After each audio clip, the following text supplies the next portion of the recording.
And today, to wrap up this entire coaching series, we have the opportunity to introduce you to someone that I will tell you this: if you want to be somebody in this industry, now that might mean you're here to make an extra $500 a month to help out you and your family, to be able to pay for the products.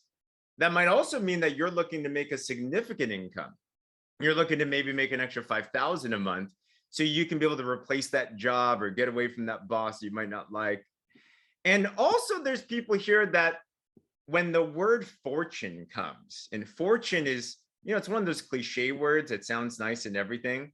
But when it comes to making a fortune, then you're also in the right place here today as well, too, because the person we're going to introduce you today has definitely made fortunes. And what do I mean by that? If you don't know much about Tim Sales, on a professional note first, this is an individual that really doesn't need, it's hard to introduce him because he's done so much in his entire career. In Newage, he's a Founders Club member, which is the highest of the highest. He is 001, as we call him, because he basically started this whole company for us. He is a chairperson in Newage. He's built not just one, but $2 billion companies. And you know what I like a lot? Look at this. A leader is someone that isn't someone that's just able to do well themselves. A leader is someone that's able to duplicate the results. And this was old Tim. This was the last I heard. But in Newage, specifically, at least created 250 plus seven-figure earners, at least 5,400 six-figure earners. If you want to be one of those, drop a 1 in the chat. Drop a 1 in the chat. And it is right. We are definitely in for a treat. And Tim, I got to give a personal note here. I got to give a personal note because I'll tell you this, everybody. What's happening today is an absolute dream come true. Okay, I'm going to sum this up real quick. Okay, I'm 33 now. I've been involved in this type of a business since I was 19. I didn't start this way. I was shy. I was nerdy. I didn't know anything about life, anything about business. And in fact, when I have a guilty confession here. When I first got introduced to this type of business, I was super skeptical. Drop a 2 in the chat if you were a little bit skeptical when you got introduced to this type of a business. And now I train many people and they say, yeah, my friend thinks it's a pyramid, it's like a scam, it's blah, blah, blah. And they're negative. I'm telling you this, I've talked to tens of thousands of prospects now over the last 13 years. To this day, I would say I am still the #1 most skeptical person that you would ever met. I swore that I would never, ever do one of these things. But you know what changed me is I got introduced to a video called Brilliant Compensation. If you're not familiar with that, you're going to want to look that up. We have it available. I think it's on, you can find it in so many different places now. And this one video taught me what network marketing was and what it wasn't. And not only did it teach me that, it got me fired up about it. And then I said, I'm going to do this. I'm going to do this. Later on, Tim is the author of this program. Later on, I started listening. While I got good with my skills is as I was going through school. I don't know if Tim knows this. He wrote a program called Professional Inviter, and it teaches you how to prospect. I would listen to this while I was walking around in school, being a broke college student, learning how the skills. When I wanted to learn how to become a professional presenter, I actually set a goal, Tim, and I said, if I get promoted in the company, then I will use that money and I'm going to buy, at that time, it was called Professional Presenter, his CD set. That was my reward, more training. And eventually we met Tim actually at an international convention for a different company. Tim was not yet in the industry, but he was still training. And I said to myself one day, wouldn't it be so amazing if we could work with Tim Sales? This company wasn't even around at that time. So it seemed incredible. Tim was retired as an industry trainer. We were involved in a different network marketing company. He was like a trainer at that event where he was being interviewed by Larry King, if you know that legend right there on network marketing. And long story short, 2011 happens. We graduate from Berkeley and we hear of this idea now called Newage, formerly called RX Open Up. And I get this tip off that Tim Sales is coming out of retirement and building it one more time. And I said, that's a sign. And Tim, I am just so thankful personally, because it truly is an honor, because without you, I wouldn't be in this industry. Without you, I wouldn't be in this company. And now it's just such an honor to be considered partners and such a great mentor. And so honored to have you here with us today, Tim. Wow, you're amazing. You know, I got to just share it with something with everyone. It's a bit of a dichotomy for me, because James and Becky asked me to come on and talk about leadership. And that to me is a little odd, simply because they are fabulous leaders, right? And so I ought to just sit down and listen to what they have to say, because they're epic. They're just fantastic leaders. And everybody who is connected to this warrior movement, man, sing your praises for what you've got. Somebody who is going to organize, somebody who is going to lead the team somewhere, right? And provide this information instead of you having to go out and try to sift through all of the hype. All right, so I just got to really just throw that back to you. I appreciate everything you said. I'm not ignoring it. I'm more just telling everybody who's on here that that you've got a tremendous leader here, and with James and Becky. I'm just so honored to work with them. They came out to Park City, and I'm about maybe 30 minutes away. I'm pointing to the mountain over there. That's Park City, and we just had a fabulous breakfast and spent a whole lot of the waiters' hours. That was the longest meal I've ever had in my entire life. But it was incredible. Yeah. So just good friendship. Really appreciate them as friends. I valued them as friends. And so yeah, this is going to be fun. We'll have a good time in this little short time that we've got together. It's going to be fun. Thank you so much, Tim. And guys, Tim is what Tim's amazing at. And I hope you're taking notes and drop nuggets in the chat. But Tim is great at unconfusing people. In fact, that's what communication is defined. And Tim, I know you're going to cover such a crazy topic today that's so important for anybody that wants to achieve success at any different type. But it's really going to come down to each and every single one of us having that intention that I'm going to get down some nuggets today that are going to transform my life, that I'm going to implement immediately, because what you're about to hear today will be transformative, you know? So no pressure, Tim, but I'm just going to toss it to you. And then if you want to throw anything back to me, feel free to, but we're all ready for you, Mr. Tim. All right, I will do that. And if you can, James, monitor the chat. And if there's anything that that all of you that are participating that you toss in and say, you know, and have a question about or something like that, because sometimes I get, you know, if you can just imagine like that, I've got this vision out here where I'm going, and a lot of times I'm focused here, and the words are heading in that direction. But sometimes I hop skip like you skip a rock across like a river or something. And so if I miss something, please, you know, put it in the chat. James, you can grab it. And then afterwards you can say, hey, I would like to just refine some things. So, all right. Well, my hope for today is may you never be the same. Okay, it's what it's about.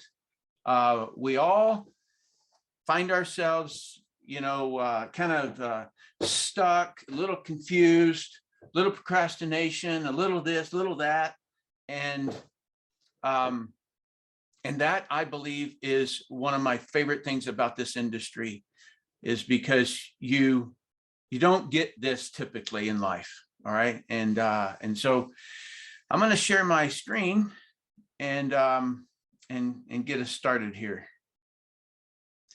Let's see. That's the one.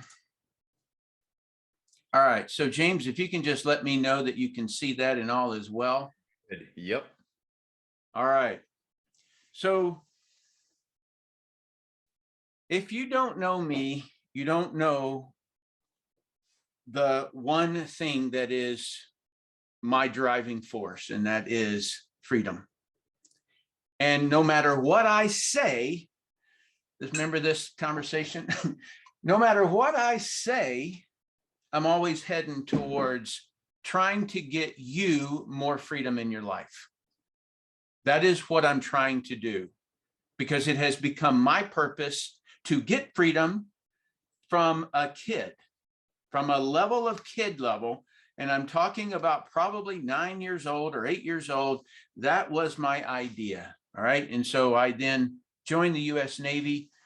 I saw too many movies.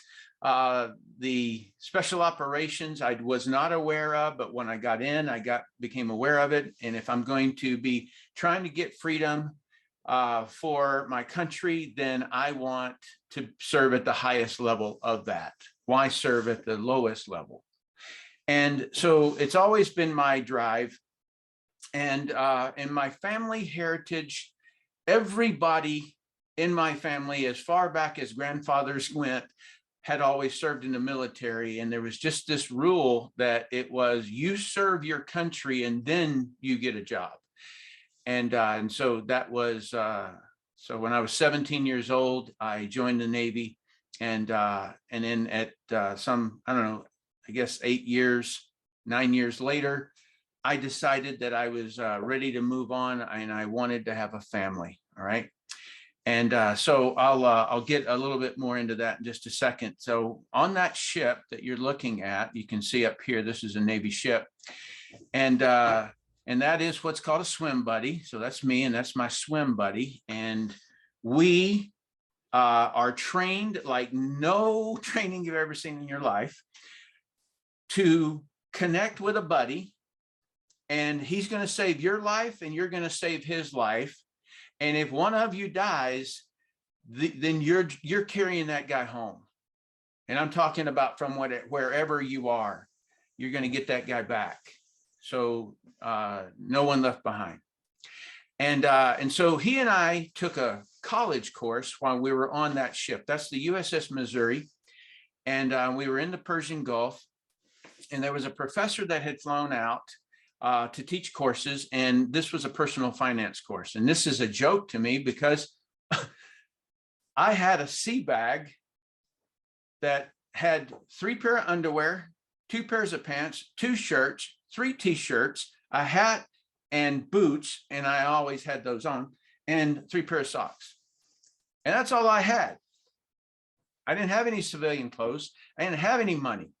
And so it was funny that I would even take this course. And they were talking about, I don't know, I think this thing was sponsored by insurance companies or something, but it was talking about how you want to, build up your ability to, in the bank world, to earn, to be able to get a loan.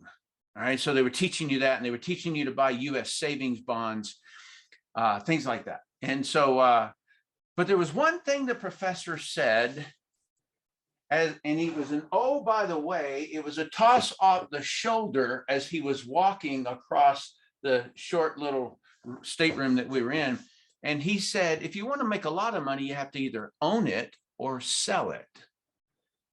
And that rang like a church bell in my head. I wouldn't pick up on that for some years, but when I did, when I had my dream that I wanted to get married, have children, that was the only thing that was there because, well, I didn't have a lot of talent. Okay. So that's the warrior that you're talking about there. you see, he's not very smiley. He's not very friendly. He's been trained to create bombs, defuse bombs, deep sea diving, 200 feet, skydiving, weapons, busting down doors. Everybody's shooting at me. I'm shooting at everybody. That's the kind of guy you're looking at in the past. Okay. And I wanted a wife and family. This is the time, this is a picture that I documented, or I pulled out, and it was the time that I was just joining network marketing. This is 1989, and I had planned to get out of the Navy, but I had a problem with that.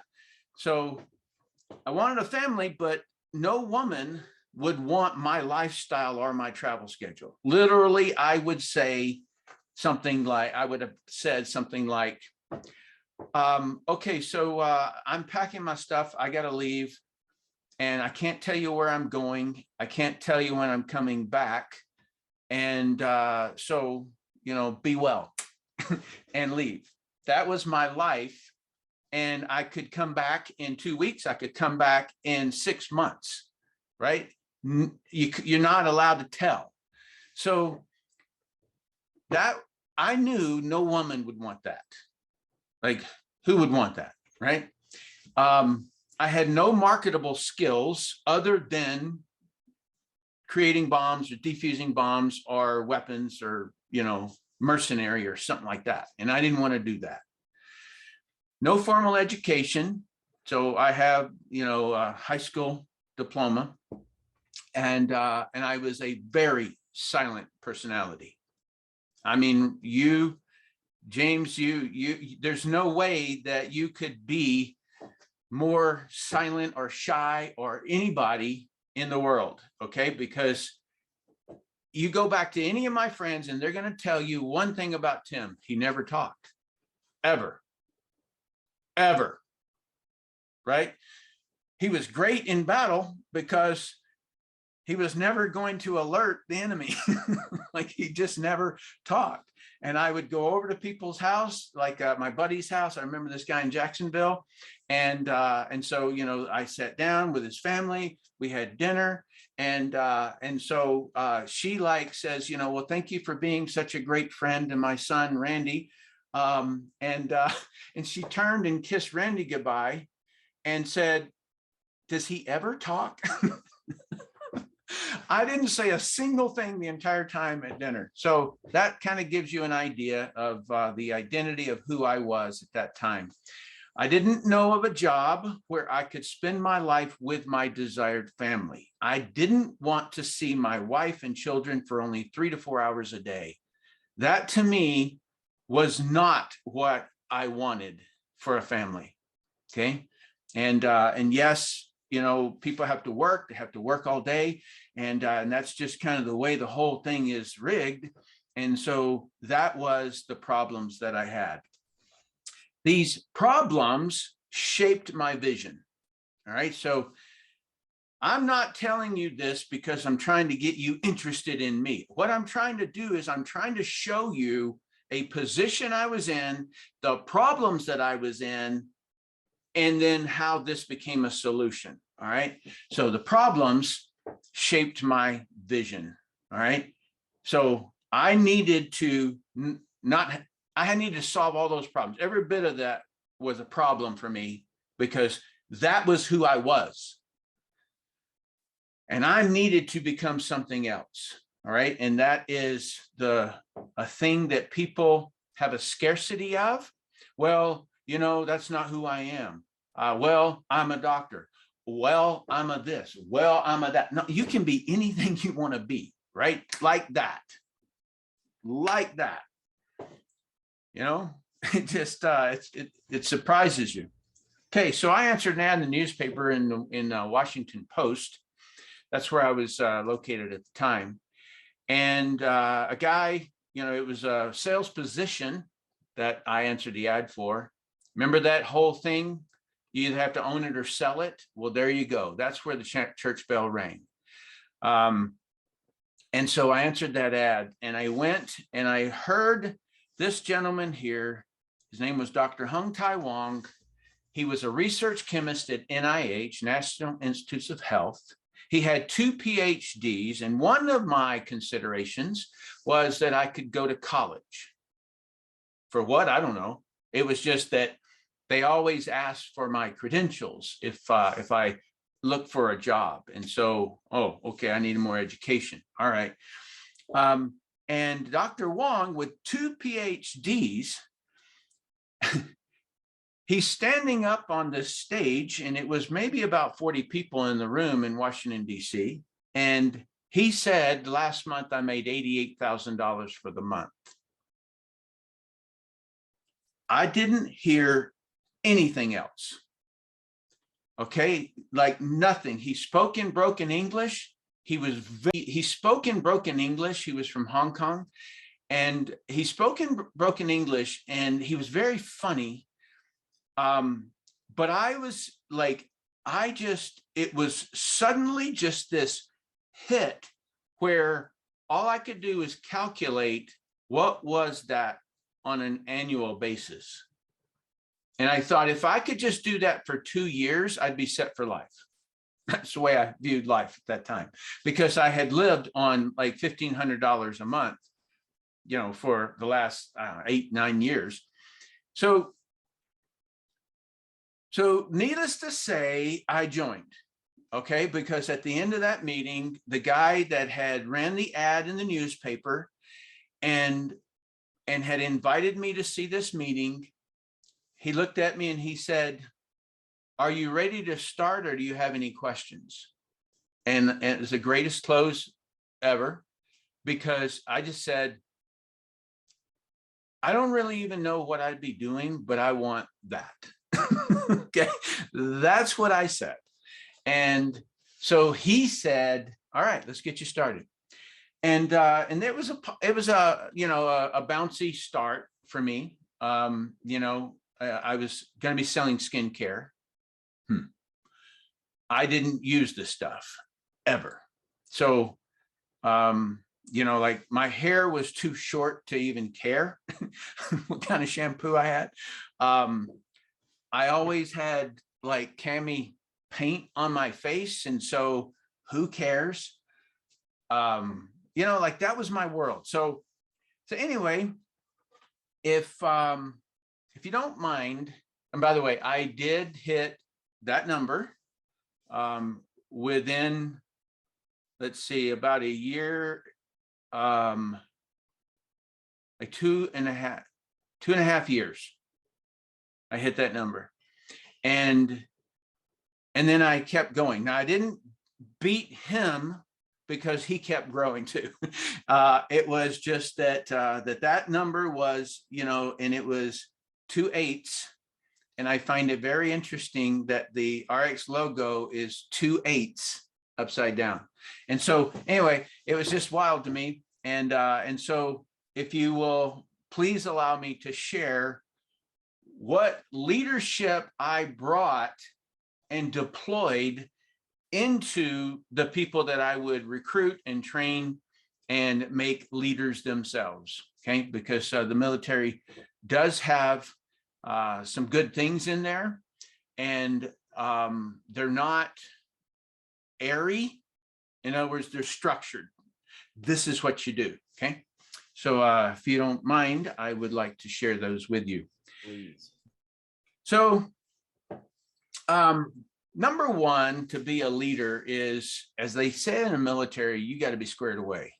And squared away means that, I don't know, you make your bunk, you keep your locker clean, you have a good presence, you know, shave, haircut, the whole thing that you kind of did. And then you needed to be professional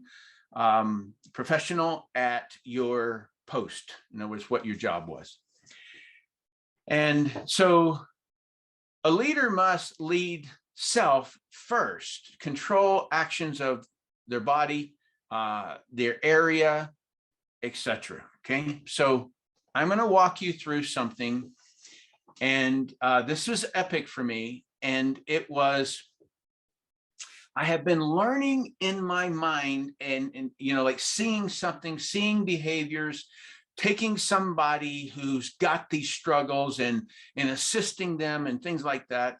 And but I got to give my credit, or give the credit to what I'm about to share with you for my 10-year-old son, because he got in a little trouble. He and another friend got in a little bit of trouble. Now it's not much trouble, okay?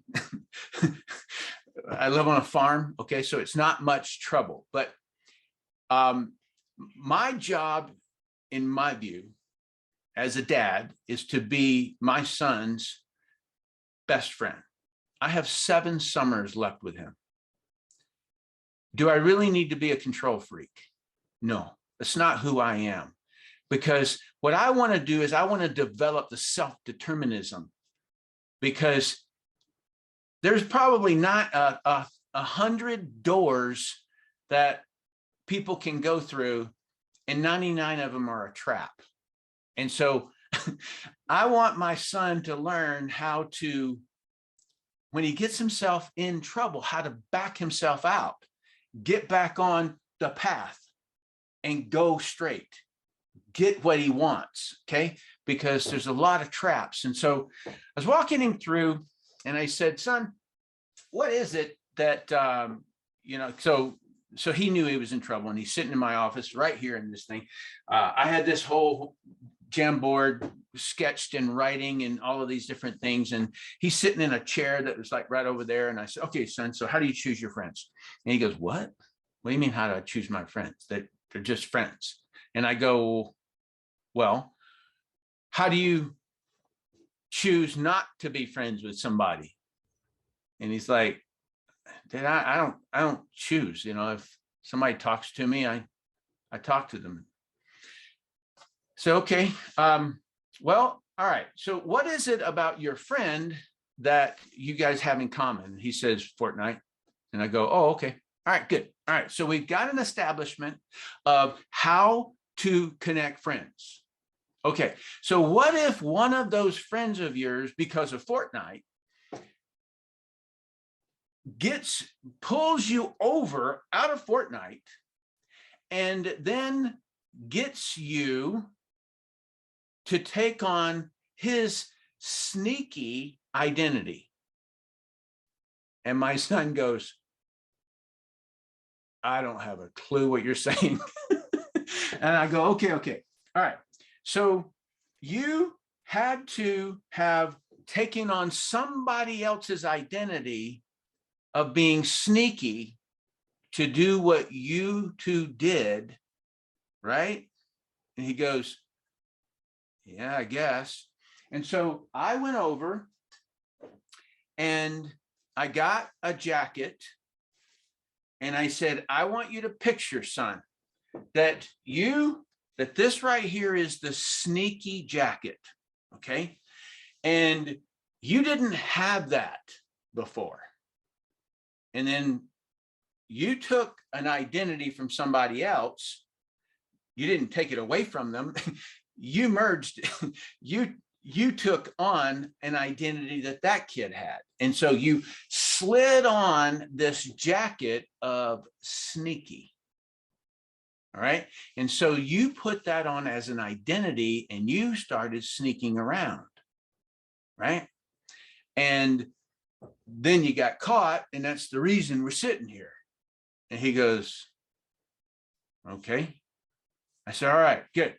So we went through all of the identities that were enemies to him, that he had picked up from another. And I then, at the end of it, I said, okay, so do you want to be those identities? And so, you know, like you have a lot of good traits, son, right? Let's call this good traits, and these are bad traits or identities. Okay, so we can say a jacket, we're putting on a jacket, we're feeling that jacket slowly sliding up. Let me give you an example. You've got a guy, he's married, he's traveling, he's staying in a hotel, and he goes down to the bar, he's gonna have a drink. A girl comes up, she's sitting right over there, they start talking, and then the guy starts to slide his wedding band off his hand. his finger, starts sliding it off. Do you see that as putting on the jacket or the identity of an enemy? That is an enemy to his family, right? To his morals, to his ethics. And so once you really start to understand this concept, I believe it's going to really help you. All right. And so, so my son, I showed him that, you know, you got a lot of good traits, identities, and you picked up a couple of bad ones, and you've merged these two, and you now are calling it, this is who I am. No, you get to choose which ones you want and which ones you don't want. And that's the trap that I was trying to talk to you guys about, or tell him about, is that it's so easy to put on an enemy jacket. You start taking on the color of the jacket, right? And you better get that thing off. You better catch yourself. And that's what I'm talking about when you step into one of those 99 doors that are a trap. You gotta get that off me, right? That's what you have to do. And so when it has to come to leadership, and the last thing I said here was, you got to control actions of body area, etc. Now I'll walk you through this. So what are the enemies, identities of you being a leader and you achieving your goals in network marketing? Well, number one would be procrastination. And that means putting off the important thing to do, right? So procrastination is an enemy to your goal. And so when you start to put on that jacket of, I'll generate leads tomorrow, that is an enemy jacket, okay? You could say it's a hat, right? You're putting on a black hat instead of a white hat, however you want to visualize, but I want you to get that creepy feeling when somebody is putting on a jacket, all right? When you're putting it on yourself. Number two is distractions. Okay, so who in here has ever found themselves with their entire computer screen with tabs in a browser? And you don't even know what happens, right? And you know how long it's going to take you to go backwards through all of those. And so you just hit the X button and let it all drop. Okay. All right. So the moment you hit the X, that's taking off the enemy jacket. Learn to do that faster. Okay. That's what you got to do. So distractions cause you to become a spectator. It sabotages your success. And so you think that distractions are given to you. No, you create them, okay? And you start spectating, you start looking, you start watching. How many of you have ever gone through and, you know, you were just like checking out something that somebody sent you, and you end up spending, I don't know, 15, 20, 30 minutes, an hour, scrolling through somebody else's life on Facebook? Anybody ever done that? I'm like, what in the world? Right? So that is spectator. Okay, that is an enemy to you building your business. Next one is confusion. Confusion is primarily from lack of prioritization and making a decision. So you get too many things and you end up, like, let's just say that you write a whole big list of things you got to do. And you kind of get stuck and you say, wait a minute. Now, man, I really need to feed the goats the first thing in the morning. And I really need to, I know everybody else doesn't have that problem, but I just got 2 baby goats and I have to bottle feed them. But you go through and your list, and I have a list that I sit on the side of my desk, and it's just, you know, like it's real small. And And I just, anytime something pops into my head that I need to do, I just reach over and I write it down, and I write down if it's an A, a B, or a C. A priority, B priority, or C priority. I just go ahead and do it just like that, okay? Because if it's an A, the only reason I'll ever write an A is that it has to do with my goal that I'm currently on. It's not something like, let's say that I run across, like I love woodworking and working with wood. And so I had magazines that would come to my house, and it's basically fine woodworking and things like that. So it would be building furniture and cabinets and things like that. And so I used to have it come into my house, and I was like, man, that's not for now. I'm building a business right now. And so I canceled the subscription, but they still send me the email of it. And so if I have an idea of something that I want to build, I am not going to make it an A, and I'm not going to have to rethink it again. So I just toss it down and I write A, B, or C. All right. And that's a C priority, C priority, C priority. Okay. And so then I'm going to put that in a bucket all by itself. Okay. And it's called a someday maybe. And I'm never going to look at that again until I decide. And I typically, when I put them into the bucket, and it's just a folder, I will tag it, if you will. So it's going to be a hobby, right? Or something like that. And so I pull up the hobbies, and I got all the hobbies. Okay. So that's the way that you keep confusion off of your daily production, is to just toss it immediately. Right. And that's the same with distractions. But at the end of the day, what you've got to do on confusion to break confusion is, if you've got a confusion, that means you've got two things that have an equal weight competing against each other. Have you ever sit and like gone to a movie or something like that? I'm standing there with my wife, my arms around her, and we're looking at the different movies we can see. And this one is at 8:15 and this one is at 8:30. We don't really want to wait that long. And, 8:15 is not really the movie. You start going back and forth with this stupid stuff.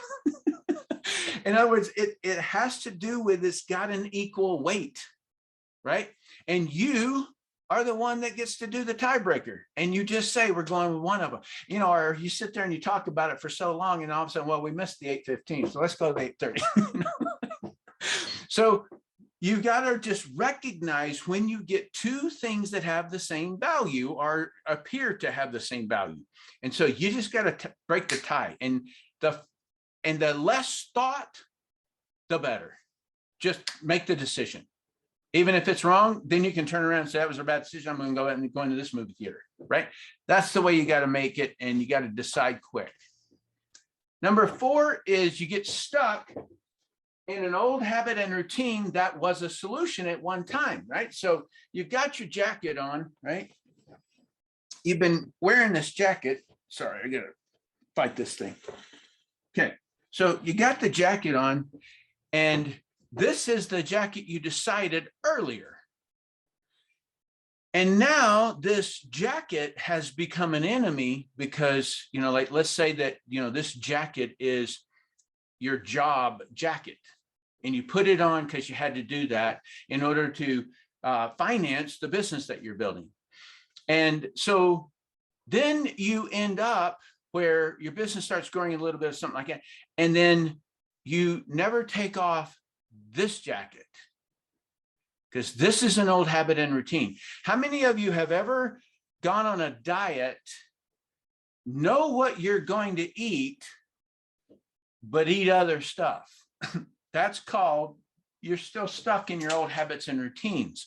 Okay, so that is now an enemy to your current goal, right? And you got to recognize, you got to take that jacket off. So I created a weight loss program, 26 older men. And what I had them do is to go into the cupboard, and I had given them a food list of what they can eat. And I said, throw everything else away. And they're like, what? I said, yeah, throw it away. You're not doing that anymore, right? And now it's like, what? Yeah, you're going to put it in a big bag. You're going to put it all over the kitchen table. You're going to then rake, and you're going to take a picture of it. Then you're going to rake it into the plastic bag. and you're going to take it out to the garbage can, drop it in the garbage can, and take a picture of it in the garbage can. And you're going to send it to your accountability partner. You can't imagine the amount of like, wow, that's out of my life. That's taking off the jacket. You get the idea on this. And by the way, 26.7 pounds was the average weight loss in 60 days with no exercise. It is the how we did that had as much to do with the success of it as what we were actually doing. So how we did it. Okay. Number 5 is enemy. You got to take this jacket off, man. Playing victim. My company, my upline, my spouse, my environment, my car, my lack of clothes, like dress clothes, my this, my that, my education, my this. Oh my gosh, shut up and just realize you are responsible for your condition, period. Period. You put yourself there. That's it. All right. And so all you're doing is that you're pinning that thing and saying, that's the reason for my failure. I've got an excuse. And if you have an excuse, awesome, right? You got a reason to fail and you don't feel so bad about it. No, that's a conditioned process. Okay. And the last one is invalidation of self. Viewing yourself as less or unable. Don't ever let me find you doing that. Okay, so it is so creepy, and it just comes in, and it's a noise in your head. It's a discussion that you're having. You know, like you say, I'm gonna do this, and then you immediately see these like barriers that pop up that are just about the same height as you, right? And you're the one that puts that effort into them. All right. You're the one that puts that, how much power they have. And so it's like, yeah, well, man, if I call that guy, you know, like the last time that we talked, you know, he was my senior at where I worked. And I mean, like, who am I to him? You know, you start this talk, right? This is invalidation of self. I don't know where to get leads. Invalidation of self. I don't know what to present. Invalidation to self. In other words, get this jacket out of your head. It's an enemy, because you are ultra powerful and you can accomplish anything that anybody else can accomplish. There is no mysteries. All right. It's a big joke. It's a big gag when if somebody can suppress you to get you to think that you can't do something, then wow, they won. But if you do it, right? No, be a friend to yourself, right? All right, so now I'm going to run through the friend identities. And so these are the jackets that you want to put on. Number 1 is responsibility. The reason something happens or doesn't happen. Okay, so I use this analogy a lot. If I'm taking my sons, both of them, I have a 5-year-old and 10-year-old. If I'm taking them to a jiu-jitsu tournament and it's about an hour away, then I have a responsibility to get them there and on time, right? Sure, but I'm also responsible for not getting in a car wreck. So responsibility has 2 sides to it. Something happens or doesn't happen, it's because of me, period. If I'm late, it's not because of traffic, it's because I left too early. Until you conclude all solutions that rest on you, then you are finding a reason to fail instead of finding a reason to succeed. You've got to have this one. This is the jacket that you must wear in all of life if you want to succeed at anything in a relationship, as being a parent, as being a buddy, as being a homeowner, as being a farm owner, animal owner, you name it, you've got to have this. I own it, it's mine. Okay, responsibility.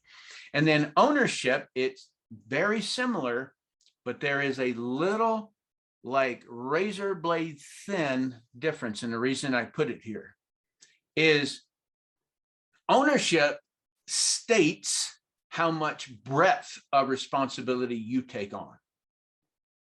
And by the way, as you shrink it, you get smaller and smaller and less able. So you start growing out and taking on more ownership. You start growing as a spirit, not as a body, but as a spirit. Somebody who can wrap their hands around their home, their whole domain, right? And then they kind of spread it out and say, wow, you know what? We need to spread this out into the community and have everybody show up to the school board meetings to find out what they're really teaching at school. Okay, so all of a sudden you like throw that out there. And then it's, hey, you know what? I'm going to join the water board meeting so that I know what they're putting in the water and how much, right? And I'm talking about fluoride or something like that. And then you start throwing out and saying, wait a minute now, why did that senator vote for that? Why did that congressman vote for that? And then you spread it out a little bit wider, right? Now you're at the state level of responsibility, okay? You get this idea about spreading out your responsibility, but it is not over here on number 2, distractions or creating more confusions, okay? It is taking a breadth, just growing it out. When it has to do with business though, everything that can affect your business, you have to own, okay? You have to own it. And so that would be, I think I wrote it somewhere else in these, in where I'm going here, but it has to be with your company, like, right? So what's Newage doing? You got to look at your organization. What are the individuals doing? What you're doing, things like that. Number 3 is accountability. And accountability is always used in a very disciplinary way. We got to hold you accountable, you know, like, no, that's not what this is. Accountability rests on the single point called my choice, right? So my choice to eat or not eat. Accountability. That's where accountability sits. I have a choice to make X amount of money. I have a choice not to make, right? That's the way you've got to look at accountability. And so when you say, I'm going to get these results, no matter the excuse, none, there are no excuses, because you dropped ownership and responsibility the moment that you assign the power to the excuse. If I say I'm late because of traffic, I am forever subservient to traffic. And I can't control traffic, but I can control when I leave. Okay, that's the idea. Next one after accountability is commitment. And that means do the reps every day. Okay, so at what point do you become great? Look at any athlete, any Olympic player, any jiu-jitsu tournament or karate tournament or any of these things. When did that person get great? Was it when the referee raises his hand as the winner? No. That person became great the moment they decided to do the reps and do all the reps precisely correct. And they stuck with it every day. And I don't know any successful person that didn't do that. Not a one. And I'm talking about weapons training. I'm talking about bombs. I'm talking about skydiving. You know, to have 2,000 skydive at 2,300 or something like that skydives, people are afraid of jumping out of airplanes, right? Well, when you do a lot of reps with it, it can become routine, and it can become a little too routine. It can become dull, and where you're not noticing differences. And it's the same as you get a workout partner, and that workout partner starts skipping at the end of the training. And so let's say that, you know, you're going to do abs at the end of your workout or something, and your buddy says, oh man, I got to go, you know, and you, okay, good, later, bye. And then you go ahead and you do every single rep perfect. Okay. So skydivers who get dull end up jumping out of the airplane, forgetting to put their parachute on. And I know a person who did it. He was a guy who was videoing us, and he had so many jumps. He put his camera on top of his helmet, and he jumps out, and the camera footage would show that when he goes, when, you know, he's like this, and then he's looking back and he's looking back. He's looking for his parachute. He forgot to put his parachute on. And that's what happens when it gets dull and monotonous. And so you've got to keep your commitment, do reps every single day.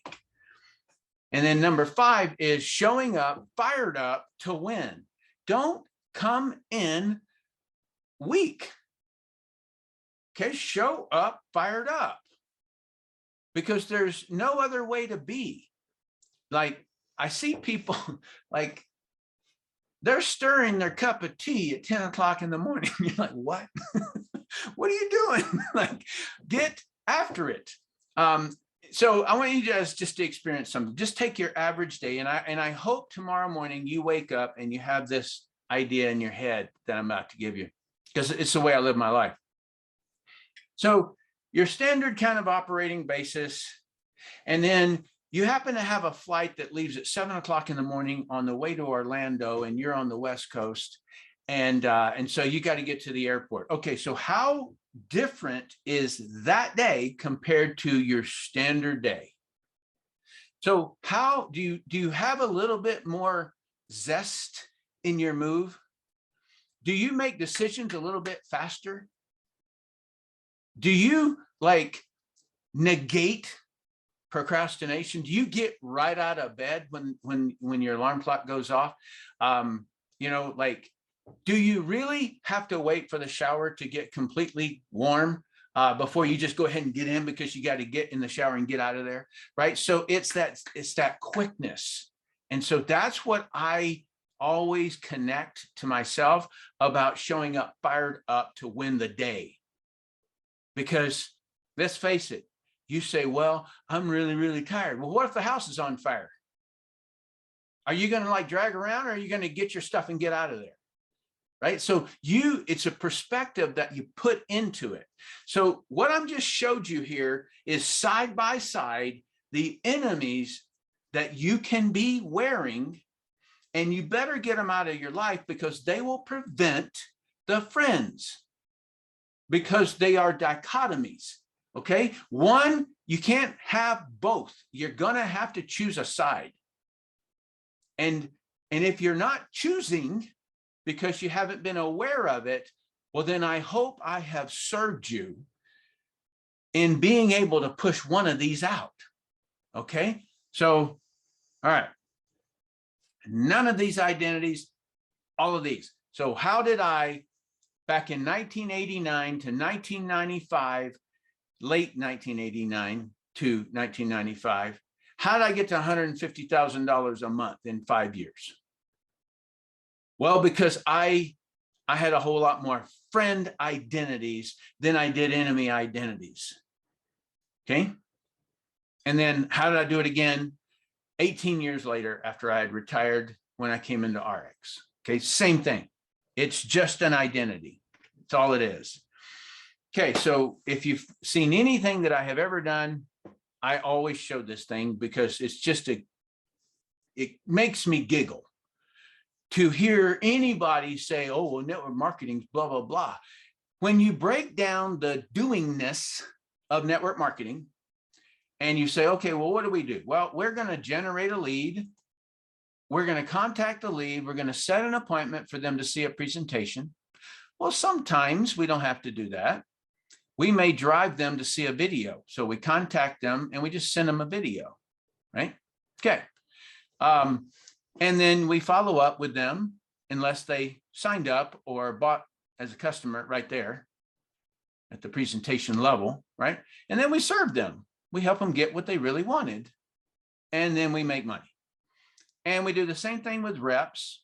We generate a lead, we contact them, we set an appointment to see a presentation, we follow up, they become a rep, we serve them, and we make money. All right, please show me any business, church, school, politician, or anything else you respect that doesn't have to do that. Human relations department has to do that in order to get employees. It's the only way they can get it done. The only way for a church in order to get a congregation is to generate a lead, contact a lead, set an appointment, see a presentation, follow up, customer. Every restaurant has to do this. Okay. So sometimes you don't have a Metro D, you don't have to contact, set an appointment, and those kind of things. You just walk in and get it. Okay. But it's always the same process. And so I want you to remember this anytime you feel as though that we're in some kind of shady business or something, because this is all we do. And this is all every business or any organization that needs to expand. Every university has to go to the high schools and try to find people. What that's generating leads, contacting them, setting an appointment, right? Like that's all that we're doing in life. Guess how I got my wife?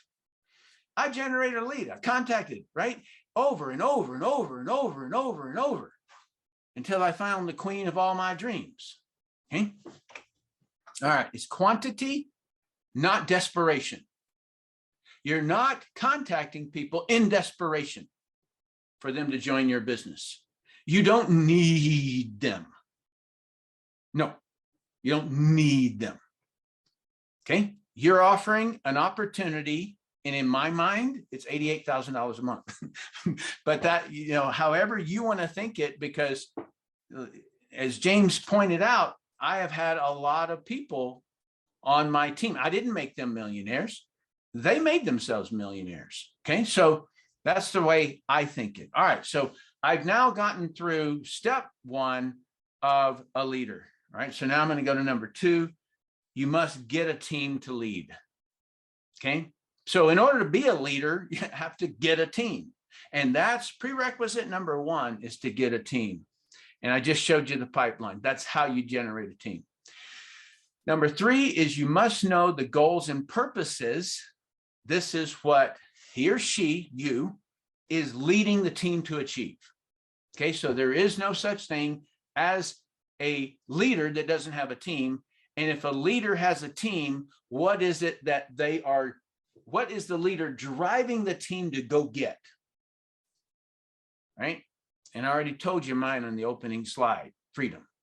That is what I'm about. I am leading people to freedom. Okay, so the goals and purposes, this is the individual's goals. Okay, so this would be James and Becky. This would be you. And then we're also have to be in alignment with Newage's goals. Okay, where are they heading? What do they want? Right. So if they go out and get a product and they bring it back to the company and then you choose not to sell it, we lose that product. Hey, whatever happened to that product? Well, we didn't sell enough. Right. Like that's it. So we have to be in alignment with Newage's goal. So Newage creates opportunity for us to build our own businesses. That's what it is. And so if we don't use the assets that they put in front of us, they go away. That's the laws of economics. Number 4 is a leader must ensure team members have the training required to be a true contributor to the team. All right. This is not to be used to criticize your leadership. Okay, because at the end of the day, who's responsible? You are. All right. Number 5, a leader must take ownership of everything that affects the team, network marketing, Newage, and team members, right? This is the ownership. And remember, that's the breadth. Ownership means responsibility for the breadth of responsibility. All right, if that makes sense. And the responsibility is the total cause and reason that something happens or doesn't happen. All right. But when you look at ownership, you say, okay, so what do you mean? What's the difference? Ownership just simply means how much of it are you taking responsibility for? Right? So if you're taking responsibility for all the turtles in the world, right, then that's an ownership of turtles. In network marketing, in Newage, we are taking ownership. Okay, so if any of you have seen Network Marketing Power, the only reason that I'm doing that is I'm taking responsibility for all of network marketing. I Google on network marketing, I Google network marketing in Google, and the first 2 pages is anti-network marketing, and 2 of the people that were not, it wasn't negative, it was 2 people who aren't even in the business anymore. They're trainers in the business, so they're not doing network marketing. And I was like, Matt, that's like, I got to put education in here because this is our industry and people are making far too much money writing quote reaction videos and anti-network marketing videos. And nobody knows that those people are like making $70,000, $80,000 a year for tearing up network marketing, and they know nothing about network marketing. And so I just finally said, you know what? I've had it with this. I got to take responsibility for that. So now you see the breadth, okay? And so now you become a member of my mission. And so when you watch those videos, and now you are able to like just pierce through the lies about pyramid, scam, spamming people, and all of that stuff, right? You'll just be able to pierce it. Number 7 is sets the standards. This is a leader, sets the standards for the team members and ensures they are met. All right, now we're getting down and dirty. So I remember when there was a test in boot camp, and in order to be accepted into special operations training. And so you had to do, I don't know, it was not much. It was maybe 50 push-ups in 2 minutes, and I think 6 pull-ups in 2 minutes. Had to swim, I think it was 100 yards or something like that. Had to run like a 7-minute mile, or I think something like that. And so that was the minimum. But when I was on a ship for 4 years, it's hard to get a lot of exercise. And so I did it. I achieved it, right? I didn't know that I would end up by the end of training.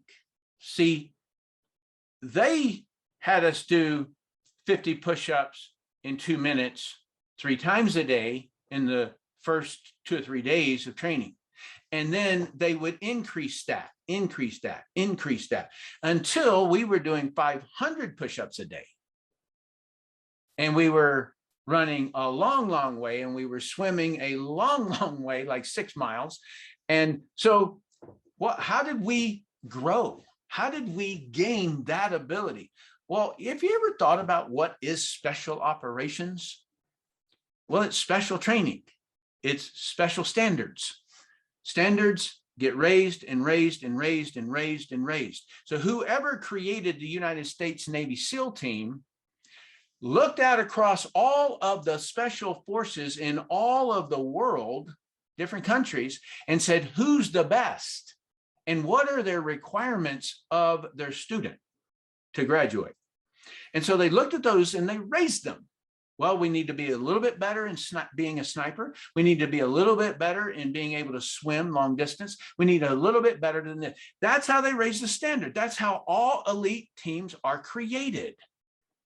And so, number 7, set the standards for the team members and ensure they're met.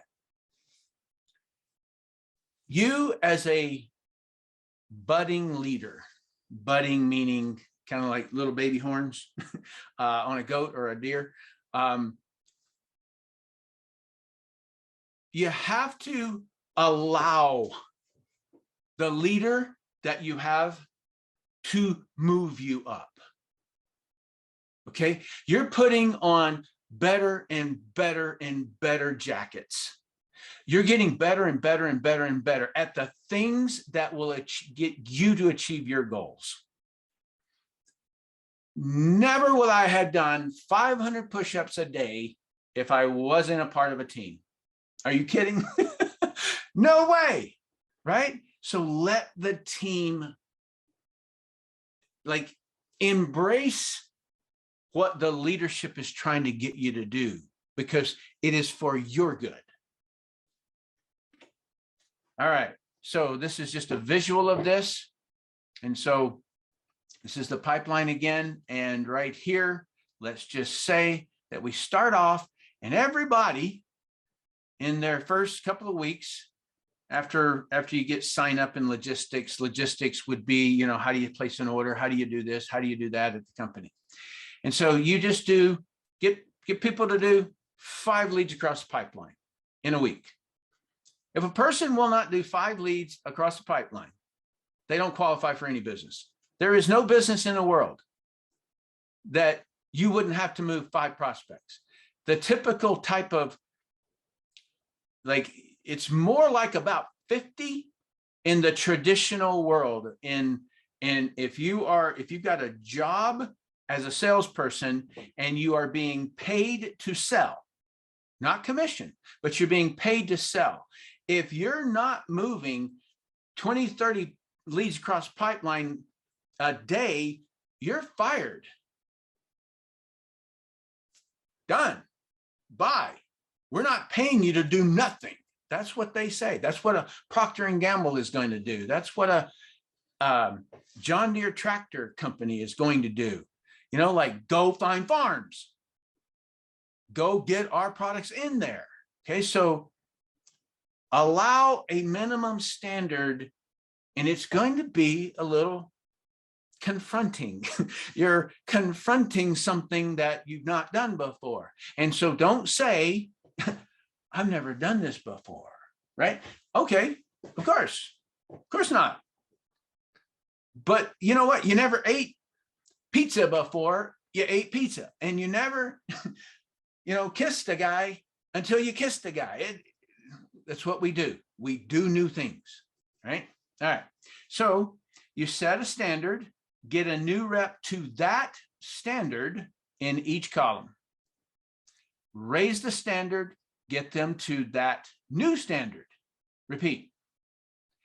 All elite teams are created this way. Doesn't matter if you're in basketball, it doesn't matter what, anything, it's always the same way is how big teams are built and strong teams. The senior rule of all of leadership is there are no bad teams, only bad leaders. This is a tough pill to swallow, but it's the truth. And so when you take that amount of ownership and saying, wow, okay, so if the team's not producing, it's me. If you can't say that, then you're not a leader. And sometimes you have to build a new team because too many of those people are unwilling to move 5 people across the pipeline, right? So what's happened to somebody who can't move 5 leads across the pipeline? I will show you what happened to them. Enemies has taken them over. It is not ability. It is enemies have taken them over. And you can try to get them to take off the enemy jacket and put on the friend jacket for themselves. All right. You can try and try and try. And if they don't do it, they don't do it. Okay. So there is a time where you just have to leave it. Okay. All right.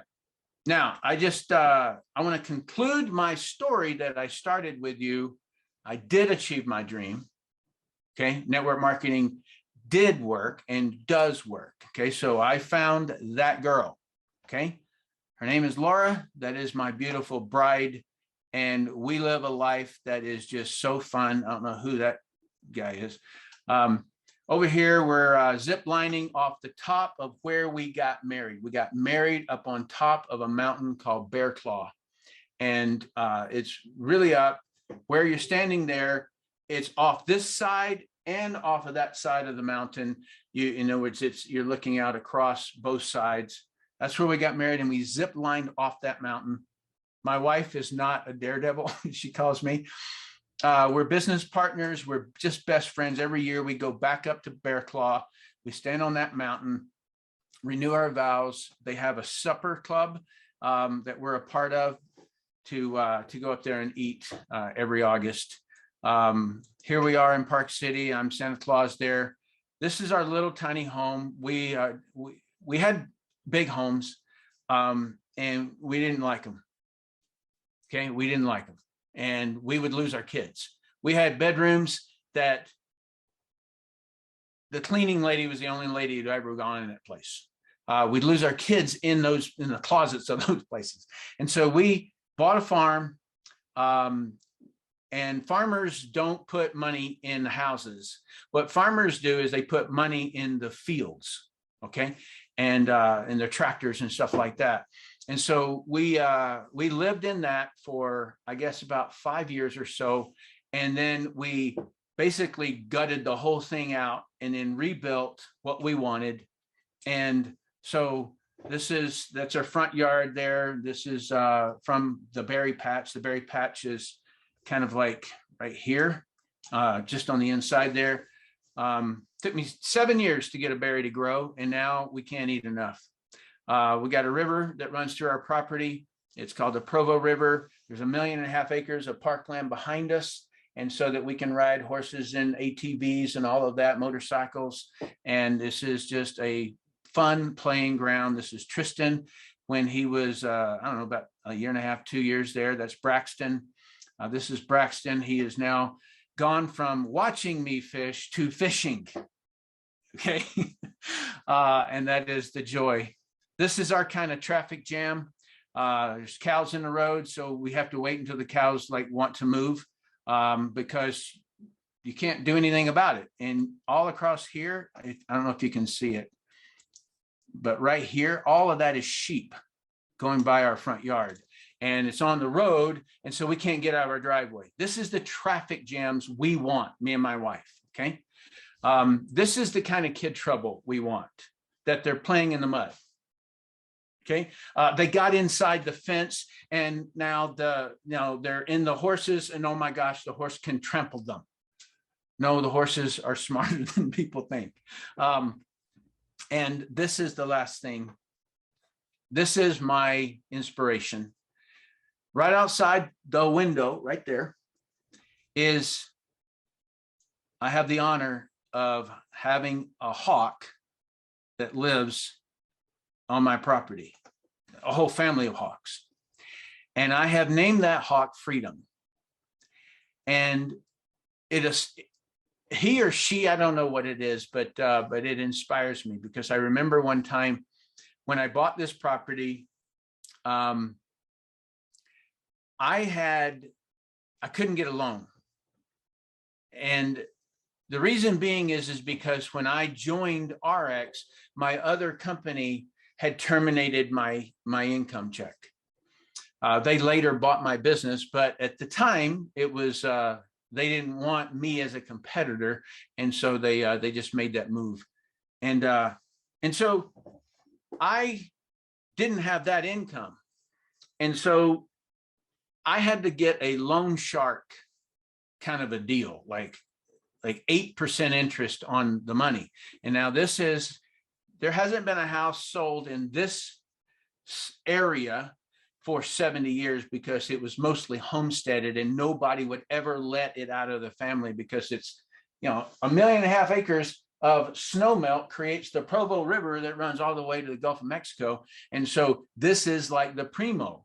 And but this is where I wanted to be. And so I just held my ground and I said, I'm going to get this. And so I was looking out the window. I'd gotten a loan shark deal. We got in the property and I had to make this thing work. And I was just now building and, we had no, the first guy I called, he goes, yeah, are there any meetings in Toronto? And I go, there's no meetings. Like you're my first call. And he goes, oh, okay. So do you have a catalog? No catalog. Well, what are the products? We don't know yet. Well, what are we selling? And I said, air. We're selling a vision. Okay. And so I had just started to build. And then the loan shark company that I had gotten called due the loan, a balloon payment. And I was staring out the window and there was a blizzard running through, snow everywhere.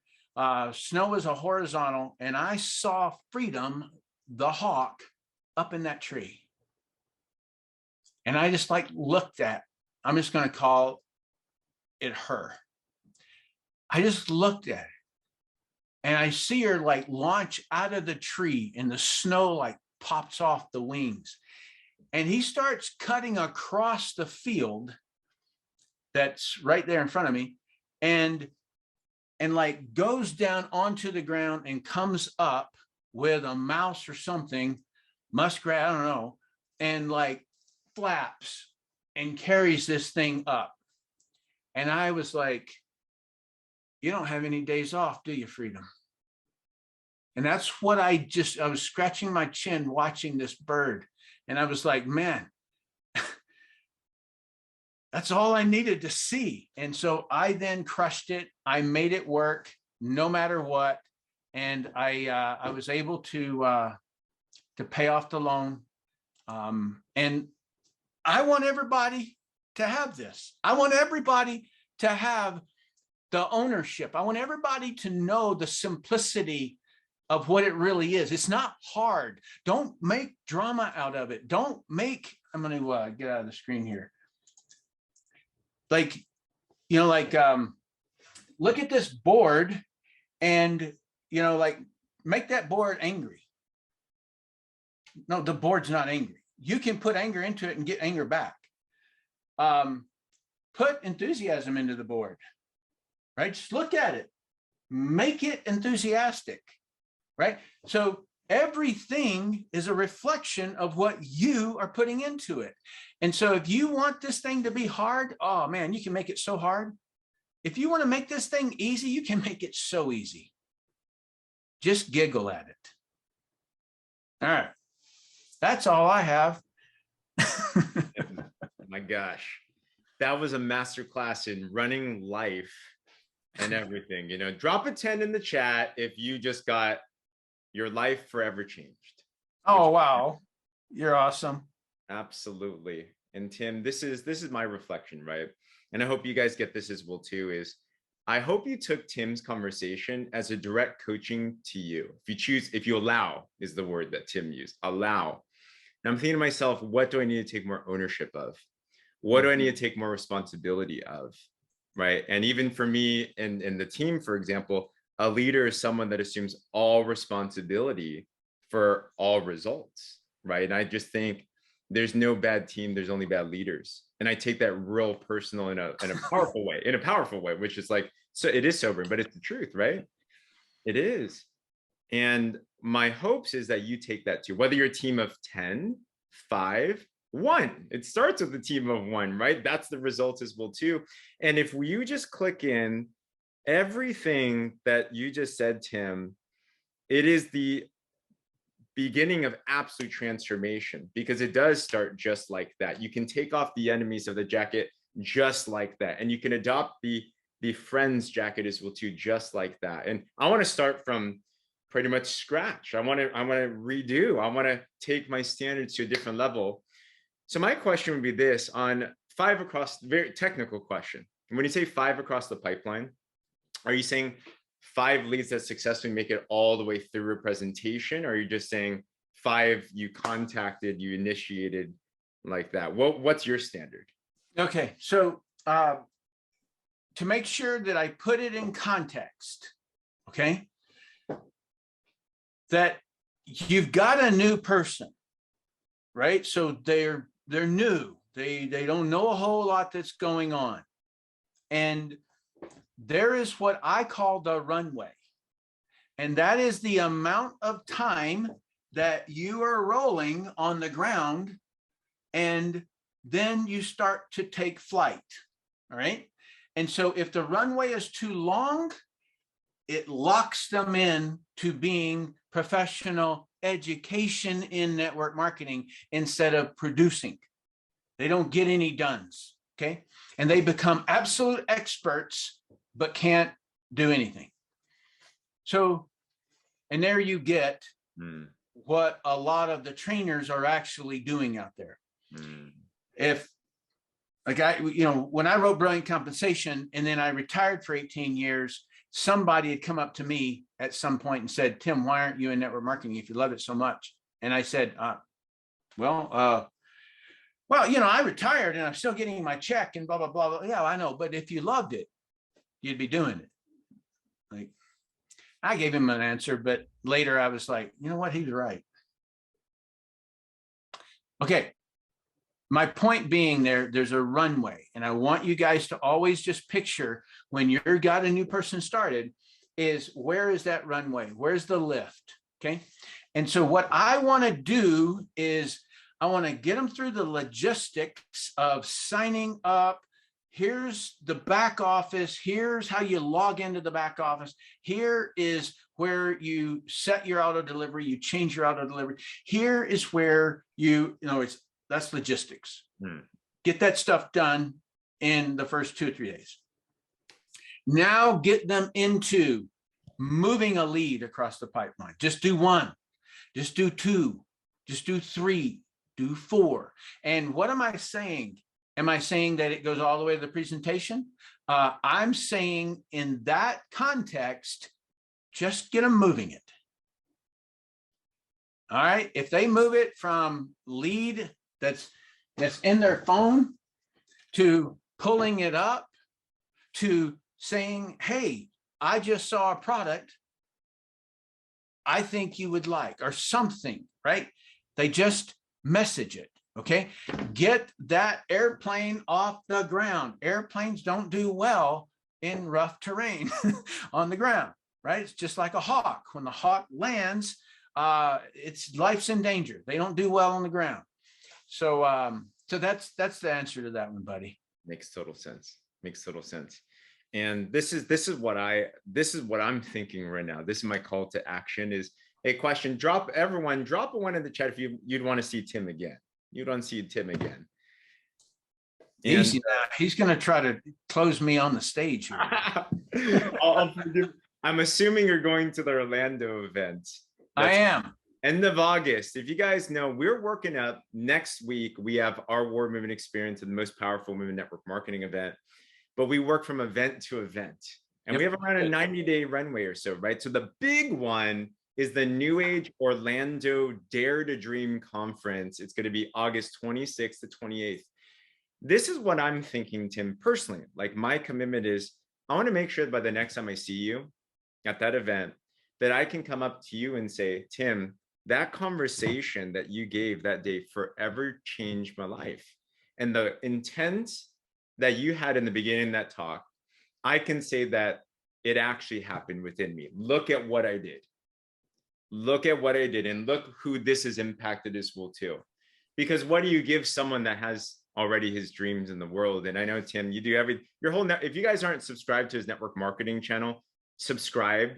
He doesn't get paid for that. He has built an entire channel for an entire industry for the last 2 years, I think. Almost 3. Yeah. Almost 3 years now. Just really because he truly does love our industry and loves us. But I think the best thank you that we can give is our results and our transformation personally to give it back to you. But I'm down for that. What do you think about that, Tim? Is that a good enough thank you? I think it's awesome. I think it's awesome. Like, and I don't know if you guys just caught what he did. He just immediately moved you guys into action, and he is now setting a standard for what? For his own personal gain? No. Okay. Does it benefit? Yeah. But your production is so minuscule in the big scope. And what I mean by that, in the very beginning, it's maybe like, it's like when I first sponsored Stefan Page, he's up in Canada, and he was the first person that I had join. Okay. And so his order plus my order was 100% of sales of all of the company, right? Like, so when I joined, I was 100% of sales. And now when he joined, we are 100% of sales. And at this stage of my business, each individual doesn't, it's pennies, you know, maybe nickels, maybe dimes per person, but it's spread out. And so that you just have to like really get the grasp of that. James and Becky are going to be the leadership that replaces Tim Sales and Laura Sales. And so what they are trying to do here is have you be a part, pass on their knowledge, build your own freedom, right? And so going event to event is masterful. And I'll tell you why it's masterful to Tim, is because every time that we, like in the military and special operations, not everybody in special operations gets special operations. In other words, they're not selected to go. And so here's what happens. So special operations has a room where all of the orders come in from, let's say, the Pentagon, or it comes in from Congress or whatever. And so they say, hey, we've got an operation that we need to have happen in, I don't know, Afghanistan or wherever. And so then they're going to go and select a team. Which team are they going to select? Whoever is ready by their standards. And so they will come out and they will look at the, I don't know, the 16 teams that we had back in the day. Now it's a whole lot more, but they'd come out and are we ready? When was the last time that we had an operational readiness test? So that would mean we would go in, kick the door down, clear rooms, you know, without fumbling over each other and shooting each other and all kinds of stuff. It was rubber bullets. But so how ready are we? So we would always do these readiness things every 3 months to keep us up to speed, so that no matter what mission came our way, then we would be called into action. Okay, so what James and Becky are doing that is just brilliant is they're keeping up the pep. They're you know, it's a high tempo environment, and it should be, because you just get comfortable. You get, you know, you end up watching all of Yellowstone or something, right? Instead of building your life. You know, like, oh man, I love their clothes. Oh man, I love their, that's just so, no, build your own.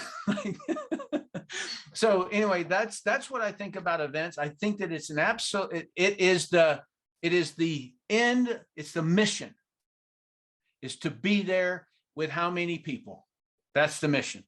So first of all, every one of you get there, go to the Warrior Movement in Los Angeles. You got to, if for no other reason, is like, even if you're doubtful, you got to go over there and you got to get around that spiritual game. who in here has ever been to any kind of event, right? You know, I remember a Peter Frampton concert. Now you know how old I am. A Peter Frampton concert. I had listened to all of his music.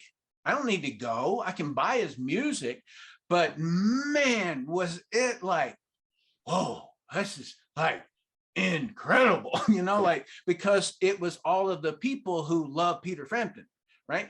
And so I would end up, you know, really end up loving concerts. And that's the same thing, is you're going to get around people and they're going to lift the spirit up. All right. And you make, you know, like blood brother commitments with each other. We're going to do this. We're by the next convention, we're going to do this, or by the next thing that they do. And so I would go for that. And the other one is to support leadership that has stepped up in front of you. You know, like, go there and don't try your best not to be a participant. Go there and try to be involved. Do you need help setting up chairs? Can I get you water on your table? Can I get you? Go there to serve, and you will get so much more out of it. Okay. So like, one of you, that's, you know, bring somebody with you. One of you, take notes, 100%. The other, each speaker, the other person is going to just listen. And then you guys are going to exchange at lunch what happened, right? Because the person who's writing is not going to capture the whole message. They're going to capture words, scripts, or something like that. So that's the way Laura and I always do it. And she's much faster at taking notes, and I absorb, and I get the concept. My gosh, that was a clear cut. Thank you for that. And Tim, we are so honored. We are so grateful and so excited. This is exactly what we need to conclude this series, but really to start on where we're going to as well too. Tim, thank you so much. Everybody, give a big thank you to Tim. So appreciate you guys are awesome. It was my honor to serve you guys.